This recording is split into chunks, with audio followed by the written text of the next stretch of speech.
Increasing order of basic strength. Basic strength கூட்டிக்கிட்டே போகணும். என்ன பார்த்தாங்களா, அனிலின் இருக்கு. அதே மாதிரி இங்க அதே அனிலின்ல அந்த H2 எடுத்துட்டு அப்படிங்க 2 மெத்தில் குரூப் போட்டிருக்காங்க.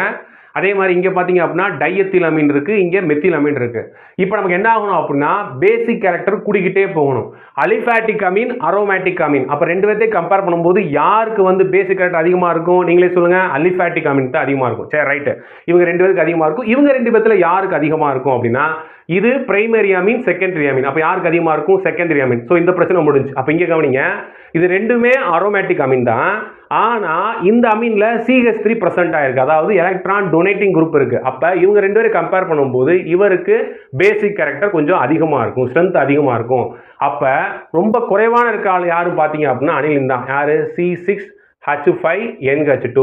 இவரை விட யாருக்கு அதிகமா இருக்கும் அப்படின்னு பாத்தீங்க அப்படின்னா C6H5NCH3 twice. இவரை விட யாருக்கு அதிகமா இருக்கும் அப்படின்னா CH3NH2 பிரைமரி அமீன் இருக்கும். இவருக்கு அப்புறம் யாருக்கு அதிகமா இருக்குன்னா secondary Ameen C2H5 twice NH இவருக்கு அதிகமா இருக்கும். So increasing order of basic strength இதான் தங்க வரும். புரிஞ்சா?